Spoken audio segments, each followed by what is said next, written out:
नमस्कार दोस्तों, स्वागत है आप सब लोगों का आरपीएससी एग्ज़ाम्स यूट्यूब चैनल पर। प्यारे साथियों, इस समय अपन साइकोलॉजी का मॉडल पेपर करते हैं, लेकिन आज अपन हिंदी का मॉडल पेपर करेंगे। हिंदी के मॉडल पेपर में 30 प्रश्न हैं, बिल्कुल आपके परीक्षा पैटर्न के हिसाब से। तो कोशिश यही है कि एक भी गलती जो है वो आंसर की में न की जाए। फिर भी कहीं कोई मिस्टेक रह गई हो तो ज़रूर से ज़रूर कमेंट सेक्शन में बताएं, उसके ऊपर डिस्कस करेंगे। चलिए साथियों, शुरू कर लेते हैं। अपना पहला जो प्रश्न है वो है, इत्यादि का संधि विच्छेद होगा। इत प्लस आदि, इति प्लस आदि, इत्ते प्लस आदि या इनमें से कोई नहीं। तो देखिए मित्रों, इसका सही इत्यादि का जो सही संधि विच्छेद होगा, चूँकि इत्यादि शब्द निश्चित रूप से देखिए इसमें इसको दो भागों में बांटे तो ये बनेगा इति प्लस आदि। ठीक है, इसमें ये दो शब्द हैं, इति और आदि, तो इसका संधि विच्छेद बनेगा इत्यादि। ठीक है, सॉरी, संधि बनेगी इसकी इत्यादि। और जब भी ये के आगे आधा वर्ण आता है तो लगभग जो है वो कौन सी संधि होती है आपकी, यण संधि मित्रों होती है। ये ट्रिक के माध्यम से बताई हुई है आपको। ठीक है, तो ये थोड़ा सा ध्यान में रखते हैं अपन कि जब भी ये के पहले आधा वर्ण आए, इसका मतलब कौन सी संधि है, यण संधि है। तो मित्रों, इति प्लस आदि इसका संधि विच्छेद होगा और इसमें यण संधि रहेगी। ऑप्शन नंबर 2 बिल्कुल सही उत्तर इसका हो जाएगा। उम्मीद करता हूँ आपका सही हुआ होगा। चलिए, अगर आपको टेस्ट पसंद आए तो चैनल से ज़रूर जुड़िएगा, निश्चित ही आपको फ़ायदा मिलेगा साथियों। दूसरा, बच्चे भी घटना को याद रखते हुए साथ साथ मज़े से दोहराते हैं। रेखांकित पद में कौन सा समास है? अव्ययभाव, तत्पुरुष, कर्मधारय या द्वंद्व? तो रेखांकित पद, रेखा किसके नीचे लगाई गई है? साथ साथ के नीचे। तो मित्रों, रेखांकित शब्द यानी कि साथ साथ कैसा शब्द है? क्या ये तत्पुरुष समास है? नहीं। क्या ये कर्मधारय समास है? नहीं। द्वंद्व समास भी यहाँ नहीं होगा। यहाँ पर आपका सही उत्तर रहेगा मित्रों, अव्ययभाव समास। ठीक है, बच्चे भी घटना को याद रखते हुए साथ साथ, ठीक है, तो साथ साथ मजे से दोहराते हैं, तो ऑप्शन 1 सही होगा, साथ साथ अव्ययभाव समास। ठीक है, चलिए आगे बढ़ते हैं। अगला आपका प्रश्न है, मनोभाव शब्द में कौन सी संधि है? मनोभाव शब्द में, मनोभाव, दीर्घ संधि, गुण संधि, व्यंजन संधि या विसर्ग संधि? तो देखिए, मनोभाव में तो मनः प्लस भाव बनता है, मनः प्लस भाव। ठीक है, मनः प्लस भाव का क्या मतलब होता है आपका? निश्चित रूप से कौन सी संधि हो जाएगी? विसर्ग संधि हो जाएगी मित्रों। यहाँ पर कोई दिक्कत नहीं होनी चाहिए। मनः प्लस भाव, मनोभाव, आपका विसर्ग संधि रहेगा। ऑप्शन नंबर 4 इसका सही उत्तर रहेगा। चलिए, अगला आपका प्रश्न है, निम्न में से तद्भव शब्द कौन सा है? कल्पना, सदी, क्रमिक या भाषा? तो अपने को तद्भव शब्द पूछा है। तो तद्भव शब्द में देखिए, कल्पना जो तत्सम शब्द है, कर्मिक तत्सम है, भाषा भी तत्सम शब्द है, लेकिन जो आपका सदी शब्द है वो आपका क्या है? तद्भव शब्द है। तो ऑप्शन 2 यहाँ पे सही उत्तर आपका रहेगा। ठीक है, सदी। चलिए आगे बढ़ते हैं। अगला प्रश्न, कहानी शब्द का तत्सम रूप क्या होगा? कथा, बात, कथ्य या वात? तो देखिए, कहानी शब्द का तत्सम रूप क्या होगा? कहानी जो है वो खुद आपका क्या? तद्भव शब्द है। कहानी क्या है? तद्भव शब्द है। इसका जो तत्सम रूप होगा वो आपका क्या होता है? कथा होता है। ठीक है, तो ऑप्शन 1 जो है वो सही उत्तर मित्रों यहाँ हो जाएगा। चलिए साथियों, आगे बढ़ते हैं। अगला आपका प्रश्न, भूमि पद है, पुल्लिंग है, स्त्रीलिंग है, उभयलिंग है या इनमें से कोई नहीं? तो जो भूमि शब्द है या भूमि जो पद है मित्रों, ये कैसा आपका शब्द रहेगा? ये स्त्रीलिंग शब्द होगा। तो ऑप्शन 2 जो है वो यहाँ पे सही होगा। ठीक है, भूमि उपजाऊ है, आपकी मतलब खेत कैसा है या भूमि कैसी है ना? तो इस प्रकार स्त्रीलिंग रूप में इसको अपन प्रयुक्त करते हैं। चलिए आगे बढ़ते हैं। अगला प्रश्न, समस्या शब्द का बहुवचन क्या है? समस्याएं, समस्याओं, एक व दो दोनों या इनमें से कोई नहीं? तो देखिए प्यारे साथियों, समस्या के लिए समस्याएं भी सही है और समस्याओं भी सही है, यानी दोनों होंगे। ऑप्शन 3 इसका उत्तर हो जाएगा। अगला प्रश्न मित्रों, जंगलों के कटने से प्रदूषण सुरसा की तरह मुंह फैला रहा है। उक्त वाक्य में रेखांकित पद का क्या अर्थ है? नागमाता, देवी, देवांगना या इनमें से कोई नहीं। तो जंगलों के कटने से प्रदूषण जो वो सुरसा की तरह मुंह फैला रहा, सुरसा यानी नाग माता को मित्रों सुरसा बोला जाता है, इसलिए ऑप्शन नंबर 1 सही होगा। सुरसा का अर्थ क्या होता है? नाग माता, ठीक है, नागों की माता, सांपों की माता। अगला प्रश्न मित्रों, नीतियां शब्द का एक वचन रूप क्या है? नीति, नीति, नीति। अब आपके सामने नीतियां शब्द के एक वचन के अलग अलग रूप लिखे हुए हैं। मात्राओं के आधार पर इसको चयन आपको करना है। शुद्ध शब्द कौन सा है, इस प्रकार का प्रश्न ऐसे भी बन सकता है। तो मित्रों इसमें जो सही शब्द है नीतियों के लिए वो बनेगा नीति, ठीक है, नीति बोलते हैं अपन इसको। नीति यानी नी बड़ी और ती छोटी। ऑप्शन नंबर 1 सही होगा, बिल्कुल, ठीक है। चलिए आगे बढ़ते हैं मित्रों। 10वां प्रश्न, भारत में जनसंख्या वृद्धि के अनेक कारण हैं, यह कथन किसका है? यह कथन है वर्तमान काल का है, भूतकाल का, भविष्यत काल का, या इनमें से कोई नहीं। तो भारत में जनसंख्या वृद्धि के अनेक कारण हैं, तो वर्तमान काल का होगा निश्चित तौर पे। देखिए सिंपल प्रश्न ही आएंगे आपके, ज़्यादा टफ नहीं आएंगे हिंदी में। हाँ जी, अगला अपना प्रश्न है, भरत आया किंतु भूपेंद्र चला गया, वाक्य किस प्रकार का है? मिश्र है, संयुक्त है, साधारण है, असाधारण है? तो देखिए असाधारण तो कोई वाक्य होता ही नहीं है। साधारण वाक्य को अपन जरूर सरल वाक्य भी बोलते हैं, सरल वाक्य भी इसको कहा जाता है। अब यहाँ ये जो वाक्य है उसमें किंतु योजक पद का प्रयुक्त हुआ है, और भरत आया किंतु भूपेंद्र चला गया। तो एक प्रकार से बिल्कुल यहाँ पे आपका जो आंसर होना चाहिए वो होगा संयुक्त वाक्य। संयुक्त वाक्य में इन शब्दों का समानाधिकरण योजकों का जो प्रयोग किया जाता है। तो ऑप्शन नंबर 2 मित्रों यहाँ पे आपका सही आंसर रहेगा। चलिए आगे बढ़ते हैं। अगला आपका प्रश्न, वर्षा होने पर मोर नाचते हैं, वाक्य किस प्रकार का है? तो सरल वाक्य है, संयुक्त वाक्य है, मिश्र वाक्य है, मिश्र या संयुक्त दोनों है। तो देखिए यह जो वाक्य आपका कि वर्षा होने पर मोर नाचते हैं, ये आपका जो सरल वाक्य, बिल्कुल इसको साधारण वाक्य भी अपन बोल सकते हैं। साधारण या सरल वाक्य एक ही बात है। तो वर्षा होने पर मोर नाचते हैं, ये बिल्कुल साधारण वाक्य या सरल वाक्य आपका रहेगा। ठीक है साथियों, चलिए आगे बढ़ते हैं। अगला प्रश्न, डेढ़ चावल की खिचड़ी, इस मुहावरे का अर्थ क्या है? भिन्न विचार रखना, तुच्छ कार्य करना, कठिन कार्य या उपरोक्त सभी। तो देखिए इसका अर्थ होगा भिन्न विचार रखना। डेढ़ चावल की खिचड़ी है ना, डेढ़ चावल की कोई खिचड़ी थोड़ी होती है, लेकिन सबसे अलग विचार रखने वाले को यही कहा जाता है कि डेढ़ चावल की खिचड़ी पकाना, यानी कि भिन्न विचार रखना। अगला प्रश्न, दुधारू गाय की लात भी भली का अर्थ क्या है?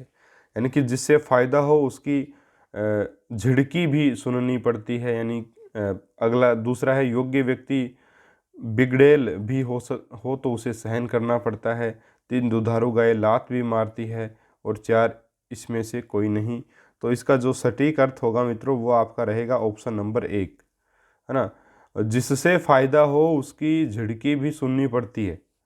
बाकी ऑप्शन 2 जो है वो क्या है? देखिए योग्य व्यक्ति बिगड़ेल भी हो सकता है, तो बात तो ये भी बैठती है, लेकिन ये योग्य व्यक्ति के लिए है, विशेष के लिए। अपने को क्या है, जिससे अपने को फायदा हो रहा है उस, भाई दुधारू गाय की लात भी भली, यानी कि दुधारू गाय अपने लिए फायदेमंद है। तो जो फायदेमंद चीज़ वहाँ पे फायदा युक्त शब्द जो होगा, या आपका एक प्रकार से अर्थ देने वाला जो आपका वाक्य होगा वही इसका आंसर होगा। तो जिससे फायदा हो उसकी झिड़की भी सुननी पड़ती है।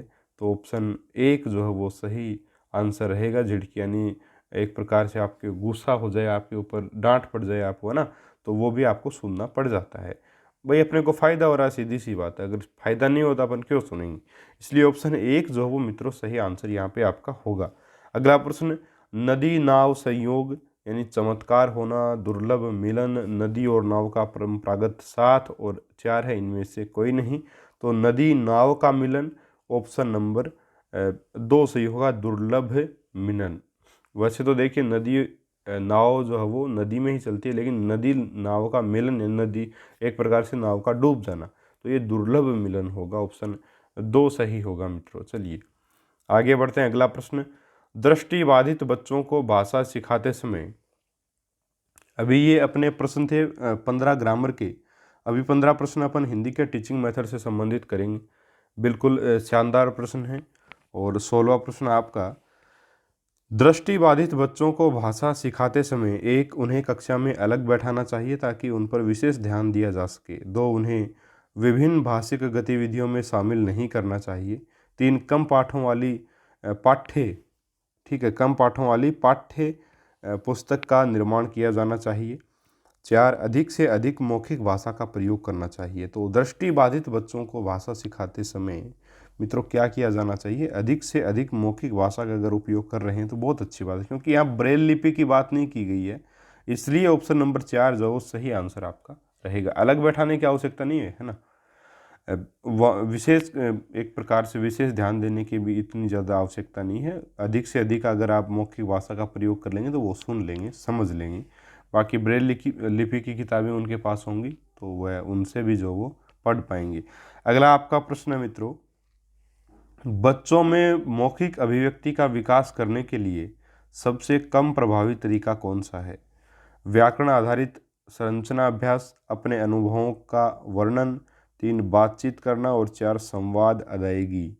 तो मौखिक अभिव्यक्ति का विकास करने के लिए सबसे कम प्रभावी तरीका पूछा है तो वह आपका व्याकरण आधारित संरचना अभ्यास। बाकी आपके बोलेंगे, अगर अपन अपने अनुभवों का वर्णन करेंगे, बातचीत करेंगे, संवाद अदायगी करेंगे तो निश्चित ही मौखिक अभ्यास होगा। लेकिन ऑप्शन 1 जो वो सबसे कम प्रभावी है। अगला आपका प्रश्न, एक बहुभाषिक कक्षा में आप किसे सबसे कम महत्व देंगे? बहुभाषिक कक्षा यानी कि विभिन्न भाषाओं के जिसमें बच्चे हों। एक, विभिन्न प्रकार का बाल साहित्य अपन लेकर के आएंगे उसमें। दूसरा, कक्षा में विभिन्न प्रकार की सामग्री से समृद्ध वातावरण बनाएंगे। तीसरा, कक्षा में बहुभाषिक और बहुसांस्कृतिक संदर्भों के प्रति संवेदनशीलता बरतेंगे। चौथा, बच्चों को सिखाना कि दो भाषाओं के मध्य विद्यमान समानता व अंतर का विश्लेषण कैसे किया जाता है। तो 18 के प्रश्न का मित्रों आंसर होगा, एक बहुभाषिक कक्षा में आप किसे सबसे कम महत्व देंगे? तो अपन समानता और अंतर, भाषा के मध्य समांतर और अंतर को एक प्रकार से अपन नहीं लेकर के चलेंगे। बाकी विभिन्न प्रकार के बाल साहित्य अपन लेकर के आएंगे, कक्षा में पढ़ाएंगे बच्चों को, ताकि सभी भाषाएं कवर हों और कक्षा में विभिन्न प्रकार की सामग्री से समृद्ध वातावरण बनाएंगे। इसके अलावा बहुभाषिक और बहुसांस्कृतिक संदर्भों के प्रति संवेदनशीलता भी रखेंगे, यानी सबका सम्मान भी करेंगे। लेकिन चौथा ऑप्शन सबसे कम महत्वपूर्ण यहाँ रहेगा। ठीक है, तो ऑप्शन 4 इसका आंसर रहेगा मित्रों। अगला आपका प्रश्न है, भाषा की पाठ्य पुस्तक का निर्माण करते समय सबसे महत्वपूर्ण बिंदु है, कम महत्वपूर्ण बिंदु है।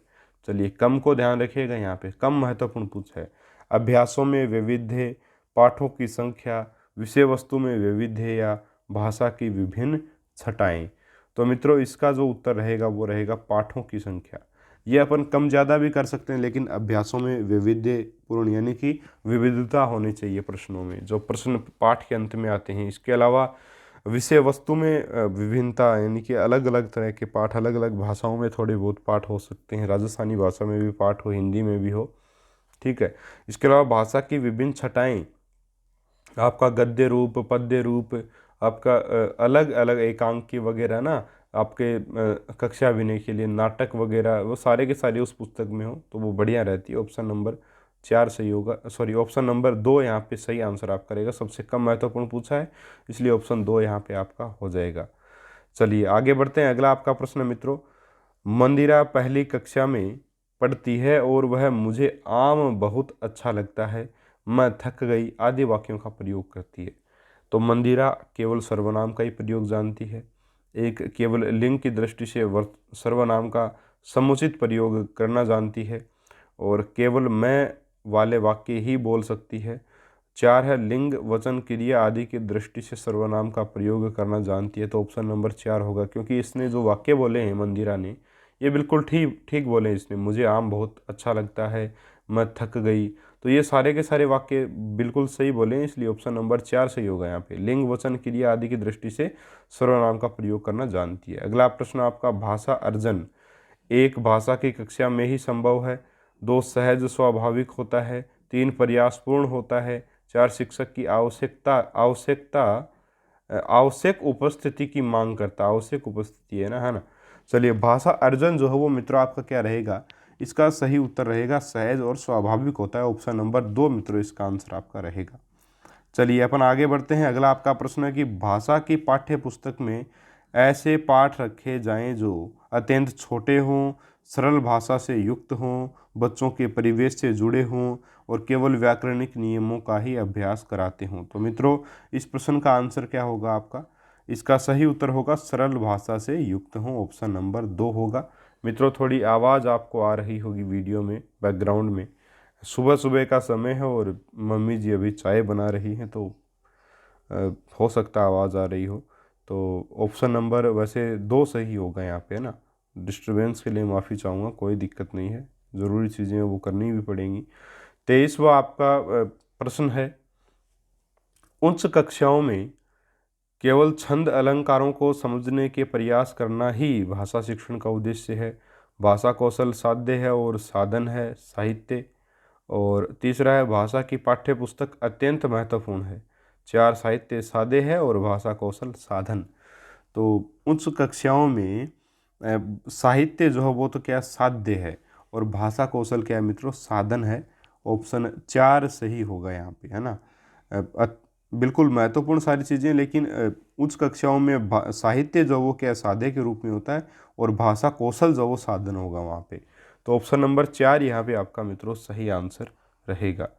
चलिए आगे बढ़ते हैं। अगला आपका प्रश्न 24वां प्रश्न है कि उच्च प्राथमिक स्तर पर भाषा शिक्षण की प्रक्रिया में सबसे अधिक महत्वपूर्ण है पठन कौशल पर अधिक बल देना, पाठों के शब्दों का अर्थ जानने के लिए शब्दकोश का प्रयोग, और समाचार पत्र पत्रिकाओं या अन्य भाषिक सामग्री में कही गई बात के निहितार्थ सोच सरोकार की पहचान करना, पाठ्य पुस्तक में दिए गए साहित्यिक अंशों की विस्तृत व्याख्या करना। तो देखिए, जो सर्वाधिक महत्वपूर्ण यहाँ पे अपने को दिखेगा कि उच्च प्राथमिक स्तर पर, है ना, उच्च प्राथमिक यानी कक्षा 6 से लेकर 8 तक की बात की जा रही है। तो प्राथमिक स्तर के लिए तो अपन पठन कौशल को एक प्रकार से महत्वता दे सकते हैं, लेकिन उस प्राथमिक स्तर पे पाठों के शब्दों का अर्थ जानने के लिए शब्दकोश का प्रयोग जो ज़रूरी है। यानी एक प्रकार से पाठ के लास्ट में जो शब्दकोश दिया होता है, या तो उसको देख लीजिए आप, है ना। उसके अर्थों शब्दों पाठ में कुछ ऐसे शब्द आते हैं जिनका अर्थ अपने को पता नहीं होता, बच्चे को पता नहीं होता। तो उन अर्थों को जानने के लिए शब्दकोश का प्रयोग ज़रूरी है, ताकि बच्चों को सही से अर्थ बताया जा सके। ठीक है, तो सबसे महत्वपूर्ण जो है वो है पाठों के शब्दों का अर्थ जानने के लिए शब्दकोश का प्रयोग। ऑप्शन नंबर 2 जो है वो सही उत्तर मित्रों यहाँ पे आपका रहेगा। देखिए, कुछ टीचर्स जो हैं वो, जैसे आपके इंग्लिश के टीचर्स हो गए या अदर लैंग्वेज के हो गए, वो पासबुक से भी पढ़ाते हैं ना।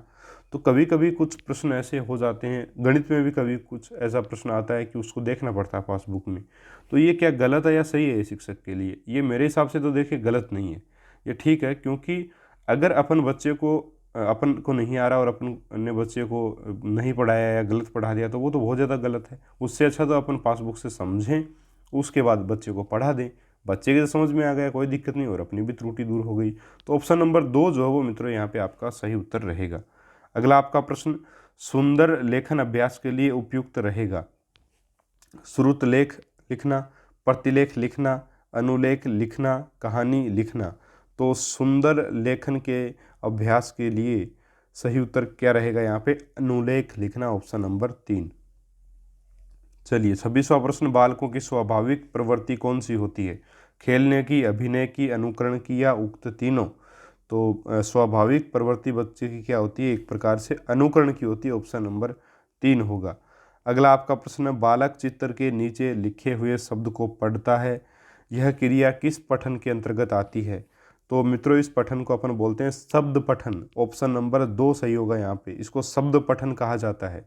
भाई, चित्र को देखा, ठीक है, उसके बाद उसने नीचे जो दिया गया शब्द उसको पढ़ा, पढ़ तो वो शब्द को ही रहा है, तो शब्द पठन इसको बोलेंगे। अगला आपका प्रश्न है, भाषा की कक्षा में समाचार पत्र पत्रिकाओं का उपयोग यह सुनिश्चित करता है कि? तो देखिए मित्रों, यहाँ पे ऑप्शन आपके सामने है, और इसमें जो सही उत्तर होगा वो होगा बच्चे प्रमाणित लेख समाचार आदि पर अपनी प्रतिक्रियाएं देने की क्षमता रखते हैं। भाषा की कक्षा में समाचार पत्र पत्रिकाओं का उपयोग यह सुनिश्चित करता है।